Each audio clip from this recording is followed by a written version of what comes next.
What's going on, everyone? Welcome back to the Train We Like podcast. Today I'm here with my good friend, Mr. Ryan Buck. What's going on, man? How you doing? Pretty good, man. Pretty good. Just, Yeah.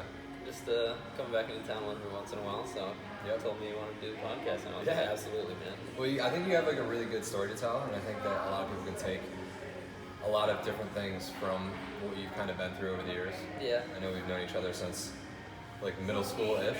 Yeah.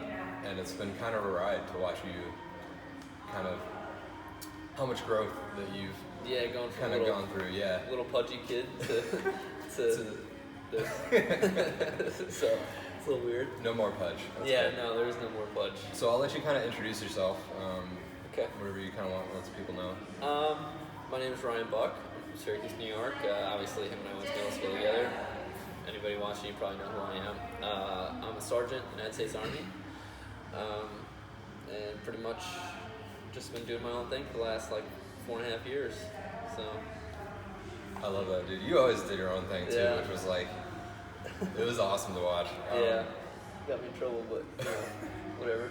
Well, look at you now. Yeah. You're killing the game. I try, man. Yeah.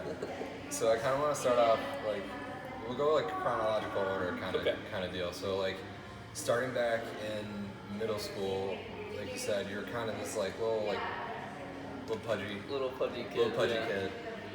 What kind of made you start to go through a transformation? Because it wasn't immediate, No. and it wasn't like a year-long thing. Like this was from 5th grade to literally senior year of high school. Like what caused you to actually want to go through all of that during that time?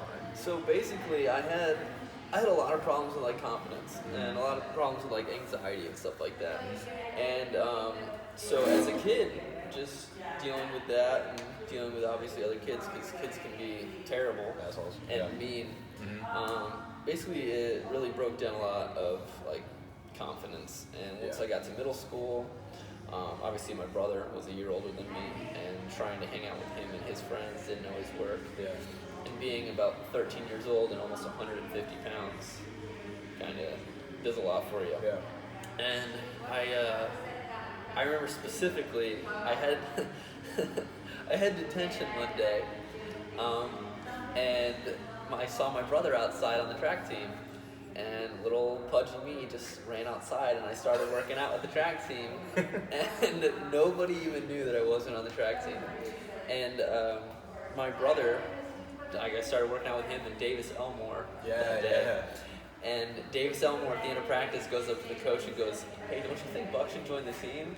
And the coach literally goes, "Who's Buck?" And I was just like, "Oh." And I just kind of sat there and I was just like, "Oh man, no." And from that day on, he was just like, "Yeah, you should join." Yeah. And I joined as a thrower. Uh-huh. And I sucked at being a thrower. I was so weak, but I just looked like I should be strong because, I was beefy. And I worked out with the throwers, and I realized that I wasn't up to par, and obviously I couldn't be a sprinter. Yeah. So I was like, okay, let's move towards distance. And I started running with the distance guys a little bit here and there. And then that progressed all throughout middle school. Yeah. I stayed on the track team.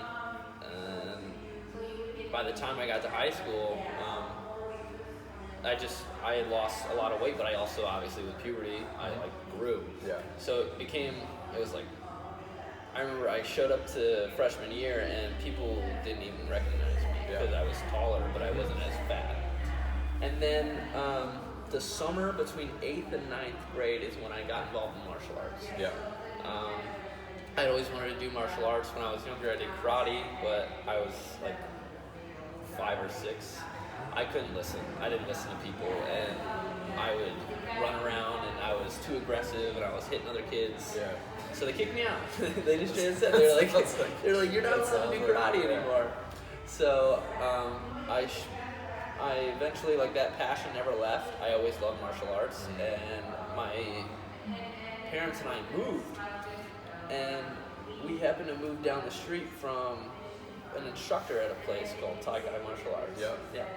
And basically, just by happenstance, my stepdad was driving past, and he saw some stuff outside on the end of his driveway and got to talking to him, and got me some private lessons. I did 2, and I loved it. I fell in love immediately, and from that point on, I started training there. Brazilian Jiu-Jitsu, Muay Thai, boxing, Jeet Kune Do, MMA. It really was such a fantastic environment, a fantastic school that I was addicted. And unfortunately, I had a lot different of an experience there than a lot of people, because I went at 13 or 14, but I was so big that I couldn't be in the kids class. Yeah, so you had to go. And so I had to go to the adults class, and every 20 to 40-year-old in a 50-mile radius wants to punch a 13-year-old, so they got away with it. And they did not give me any breaks. They did not. They, like, obviously they were helpful, they were supportive, but when it came to doing it, no, they beat the crap out of me, and I had to learn technique. I had to learn fighting in the most purest form, and as strength came, I got a lot better. But I met a lot of great people there. A lot of my mentors from there. A lot of the people that really like helped push me were from there, and I stuck with that all throughout high school. And I met a couple guys that were all military there, and I had wanted to be military obviously prior. But when I talked to those guys and I got into doing like high school wrestling and stuff like that, I really loved it. And so I was just like, you know what? That's definitely my path. My path went from one career in a special operations in a different branch to trying to get into another. And eventually, obviously, it worked out, and I wouldn't change a second. What kept you going back? Was it just the love of martial arts that kept you going back? Honestly, because honestly, like, I know what that feels like. But not at that age that you were, because like it's different for me now being 22 as opposed to some 13, 14-year-old who had a lot of like confidence issues. Like, what kept you going back just to kind of like keep getting your ass kicked? Honestly, so I'm gonna throw a point out to that. It took me almost a year to beat anybody when I first started going, and that's not including like kids or other teenagers. But basically, like, these guys, no matter what it was, they caught me in something. They didn't just laugh at me. They were just like, hey man, this, that, this, that. They like broke it down to help me never get caught in that again. And then usually I got caught in it right after, but like the slower, like the support, it was like a lot of like, hey man, well, I'll see you tomorrow. And I was just like, I can't let these guys down. Like they want to see me in here. And I went and I did a couple competitions when I was younger, when I was like 14, 15. And I did pretty well. I won my first like 2 or 3 tournaments, and I was just like, you know what? Like, in comparison to other kids, like, I'm doing really well. I've got a lot of skill that's beyond what other people would do, and I naturally like picked it up. I was very good at it, and like boxing and Jeet Kune Do, I worked some of that, but my 2 main passions were Jiu-Jitsu and Muay Thai, and it just clicked. I don't know why, but in comparison to other guys, I was like, you know what, I gotta get better than these guys. It just kept me going, and realizing that it was helping me get into shape, but it was also helping with my like confidence. Like, for sure, seeing that, oh well, not so much the sense of, oh, no, I can beat people up, but I can like hold myself differently because I can be confident, and it slowly helped build me. And I thank martial arts every single day for every accomplishment since then, because it helped me so much in terms of building long-term goals. Absolutely. So like, you've been, along with martial arts, you've been kind of like gravitated towards like just doing kind of crazy stuff, I guess. Like shit that's hard. Like, you've been kind of like, you've gone to the Army, you've gone through all this training. Like, what has kind of like kept you gravitated towards like doing really hard things rather than just kind of doing something that's just, you know, like kind of like 9 to 5, like typical like average day, I guess, something that's not like what you're doing or what you have done? It's more so the sense of personal fulfillment. Like I can say for the rest of my life the things that I've done. Yeah. And nobody can ever take it away from me. And like at the end of the day, I see a sense of accomplishment, but also B, like duty. None of the easy things are always worth doing. Yeah. You can sit all day long in an office and do whatever, but at the end of the day, if you volunteer for something and it's hard, it's hard. You sit there and you have to go into it knowing that it's not going to be easy. Yeah. And then you come out on top. There is no greater feeling. Like I strive for it every single day. Yeah. And as for like the extreme stuff, like I mean, since martial arts, I just kind of always became a bit of like an adrenaline guy. Like I did martial arts, which is fighting. You're standing across from somebody who their one goal is to hurt you. So it's just like there's no like more pure sport in my opinion. And then you go through and I go through the trainings that I've went through, which if people who are watching are some of my friends, you guys know those trainings, they suck. You go through those and then you come out on top and you have all these opportunities opened up to you now. And some of them are going to be easier, some of them are going to be harder, but you should never waste that. If you have one step, it's always going to be, there's going to be a step above. You may as well go try for it. If you fail, you're still on that step you were on. And like that's why like it pushed me towards things like skydiving and still pursuing some martial arts on the side and doing what I can in the military. So like really it was just kind of that sense of like I've done it, nobody can ever take that away from me. Yep. I love that. What's fulfillment to you? Because I know you just mentioned that. Fulfillment to me is it's basically being able to wake up in the morning and actually like have this sense of like purpose. Like a lot of people say take fulfillment as something you get at the end of the day. I take it at the beginning of the day because it's really motivation. If I'm fulfilled in life, it's what helps me push. Yeah. And it's what helps me like if you know something's gonna suck.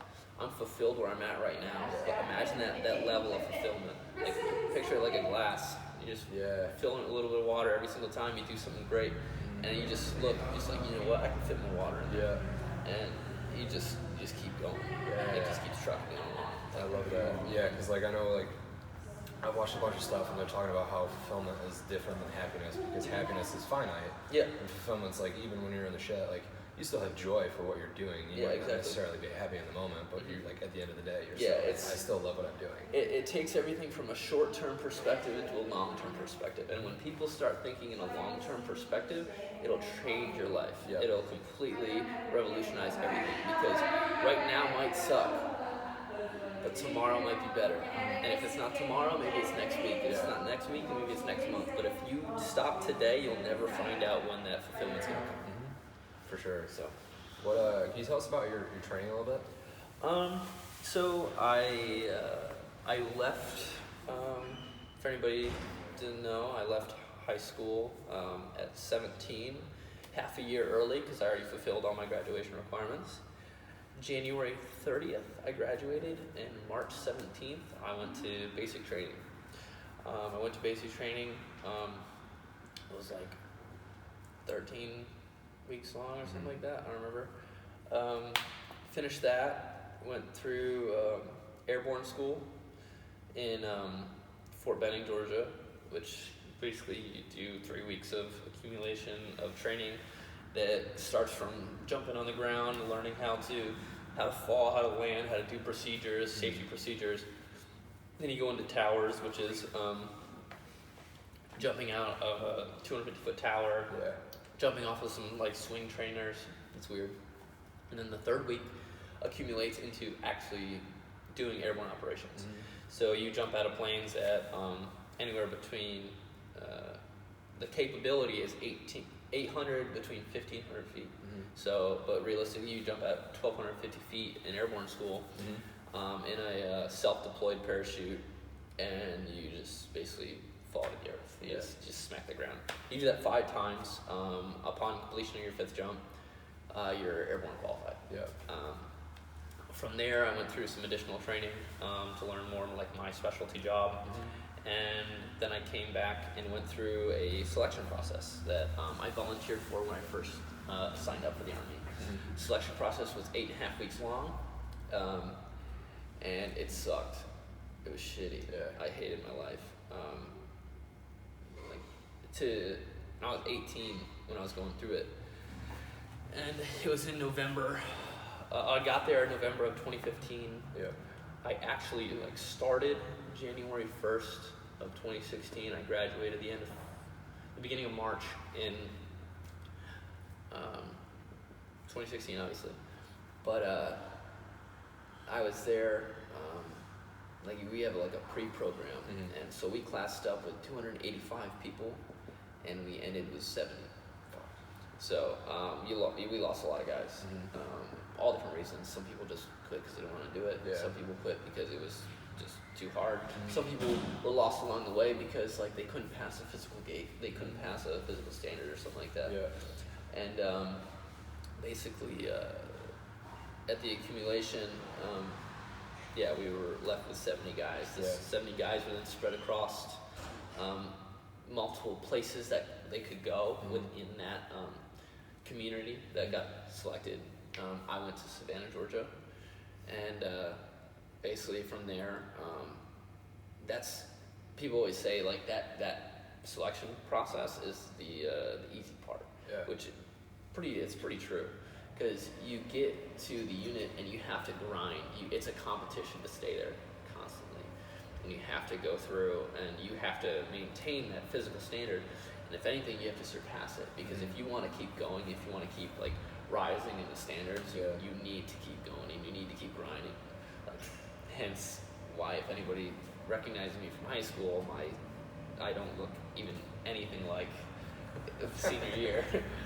I realized that I couldn't stay where I was at. Mediocre and average are great for everything, but it's not what will get you to set apart from other people. Yeah. And so I got Savannah, and your life continues to suck until you go through an additional course, which is Ranger School. Mm-hmm. For anybody who knows about Ranger School, you've heard stories, you don't know what it is. Ranger School is a Army leadership school that basically tests your resilience and allows you to see your leadership capabilities under high stress, to include starvation and sleep deprivation. I went to our pre-Ranger program, which is a program to get you ready for Ranger School, in August of 2016, and I graduated December 9th from Ranger School, December 9th of 2016. Yeah. Normally it's supposed to take you 62 days to graduate. Typically it takes us about 80-something days to graduate from our pre-Ranger program all the way to graduation. Unfortunately, it took me 112, so that was crappy. But pretty much, then I went through that course, and it pretty much set me up on a line of success and in that unit, which then I got to go through some other additional courses like military free fall, which is the skydiving portion, like just jumping from 15,000 to 32,000. That's the capability. Yeah. For other, just for mission purposes and stuff like that. And then I went through Jump Master School, which is being in charge of airborne operations, things like that. But I've deployed, and basically I'm gearing up to deploy again. And then once I come back from there, I have some other career opportunities that are working in, but they're not saying that. Yeah. Dude, that's crazy. Yeah. So what was the hardest part of all that training? So I'll do the hardest part of the first initial training and the hardest part of Ranger School. Yeah. But it's pretty consistent. There's one that's both it's so difficult in dealing with this, and it's the last thing you think of. Everybody's like, oh, it must be hard getting screamed at. No, it's not hard getting screamed at. You're pretty beaten down. You don't really have a high opinion of yourself when you're in those trainings. You're pretty okay with them screaming at you. Yeah. it's not really the physical stuff, because really you just have to put your head down. If you can do a 12-mile ruck march, if you can do the push-ups, the sit-ups, the runs, the pull-ups, if you can do all of that and just keep going, you're gonna pass. You will not fail. The hardest part is dealing with the person next to you. Yeah. Because everybody's angry, everybody's tired, everybody is hungry, and everybody thinks that they're the most important person in the training. Because in your perception, in your reality, you are. Yeah. You are the most important person. At the end of the day, if one person graduated from my class and it was me, I was more than happy. I would have been more than happy. Yeah. I wouldn't give a shit. Like, screw everybody else. That's how you can't be that way, but that's how you have to have your mentality. Because throughout the training, I had guys telling me I was gonna quit. They're like, "Oh, you're next, Buck." And I was like, "Yeah, whatever you say, dude." And then 2 days later, you look around and the guy who was just pointing at you is now standing on the wall where they have all the quitters. Yeah. And it's just weird. So dealing with that high strung environment of everybody's fighting, everybody's yelling, it's just kind of, it really tests whether you can sit there and be quiet, or whether you just walk up and you just rock somebody in the face, because like that happens often. So that's probably the hardest part of any training.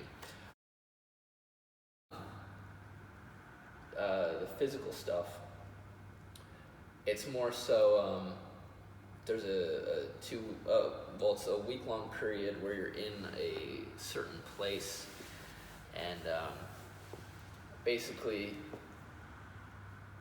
it's shitty. You don't sleep, you barely eat. I went through in January, so it's freezing cold. Yeah. To the point where one morning, they let us have an hour of sleep, and we were all in our sleeping bags, and you're in, so it's a 3-layer sleeping bag. The outside layer is waterproof. Yeah. That's really big. So you'd have 2 guys in the the outside layer, with both their separate sleeping bags, because you were so cold. Yeah. You didn't care. You didn't care at all. And then the cadre came out and were screaming and yelling at us, and basically they come around, they're kicking our sleeping bags, telling us to get out, and we're all awake, we're trying to get out, but our sleeping bags are frozen shut, the zippers are frozen. Fuck. And they're screaming at us, yelling at us, and then they stop, and everybody goes, "Wait, they're all awake?" And we're like, "Yeah, we're awake, like we're trying to get out." And they just started laughing hysterically, like they thought it was the funniest thing in the world. And they made us do like inchworms, which is basically like you lay up flat, you crunch up, and then you move, and they thought it was funny. They were just like, "Oh, it's our little worm pit." And they then eventually they left us alone, and they left us alone for like 2 hours, which is unheard of. Yeah. They never do that. And basically we opened it up and got out and proceeded to do the fun stuff all over again. It's nonstop.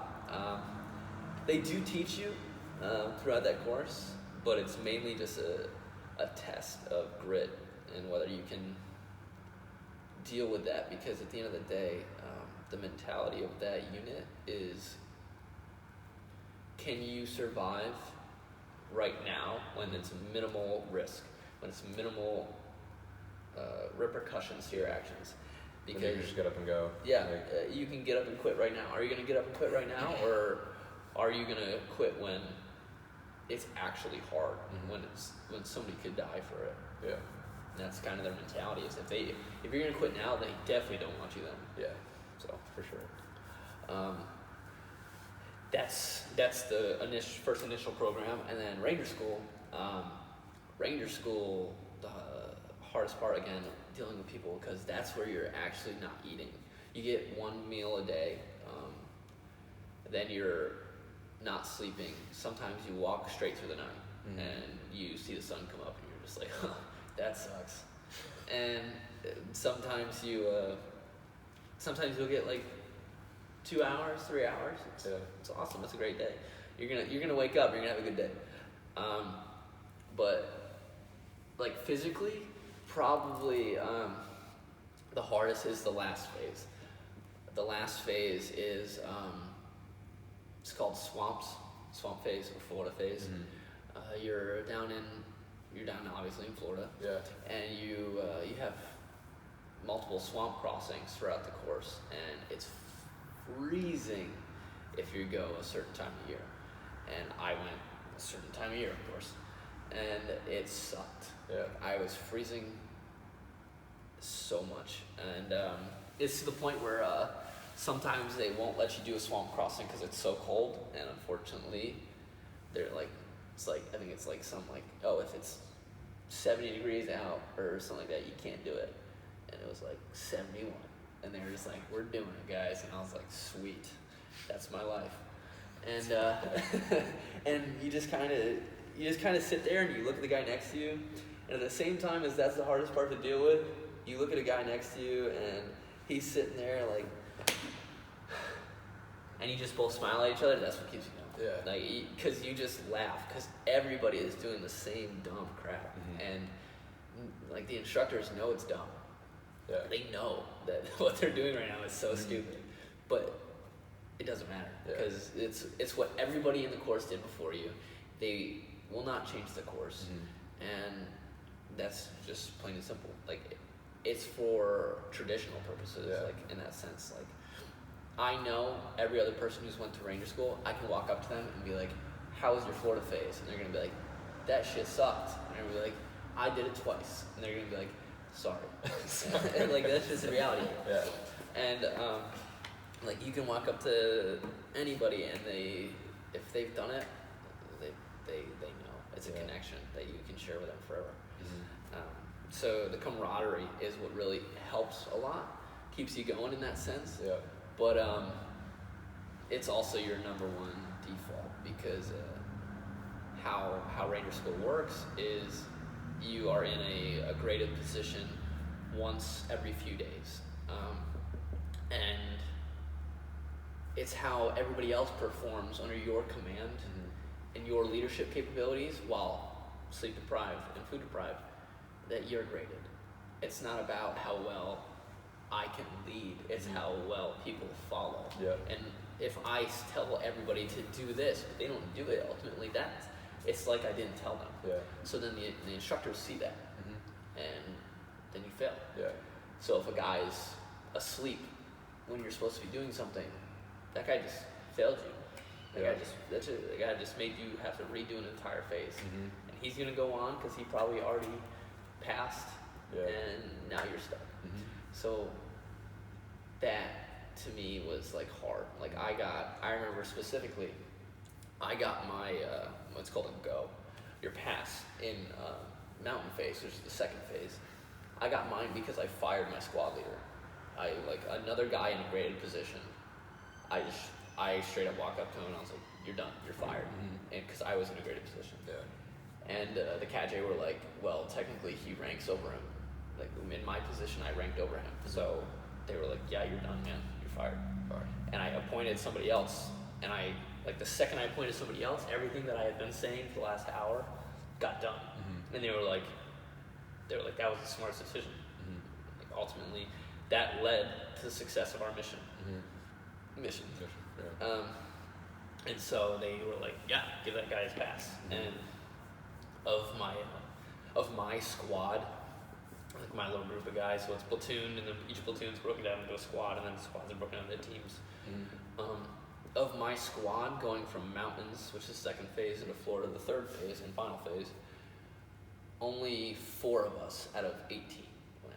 Wow. And I was the only one who got a go from that instructor. And it was because I just walked up to a dude and I was like, you're fucking fired.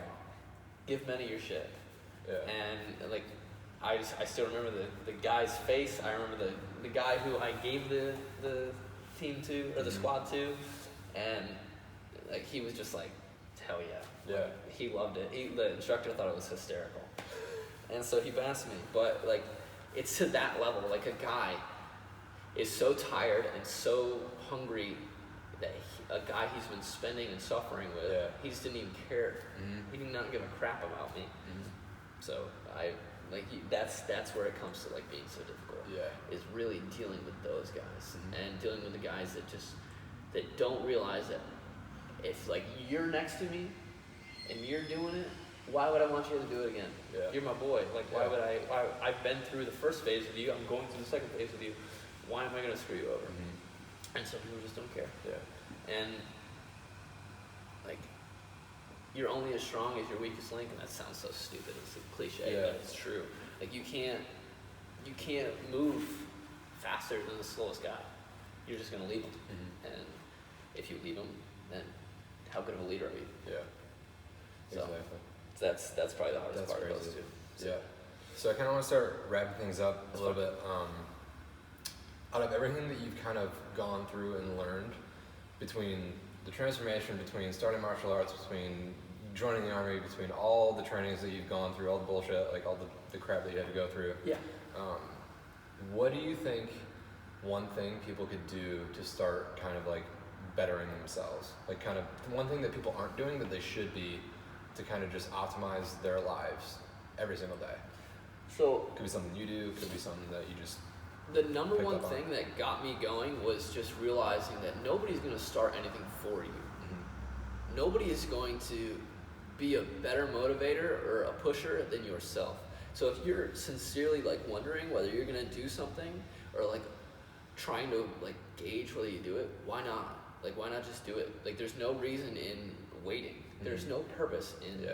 saying, oh, well, I'll start tomorrow. I would always do that. I would always say, oh, I'll start working out tomorrow. Oh, I'll just do it tomorrow. Why? There's no better day to start than today, because the faster you start now, the faster it's going to just actually take a hold of your life. So my biggest advice is, honestly, even if it's outside your comfort zone, if it's not something you enjoy, it's not something you love, just do it. Give it a try. Try it 3 to 5 times. Yeah. 3 to 5 times is enough to just find at least something you like about it.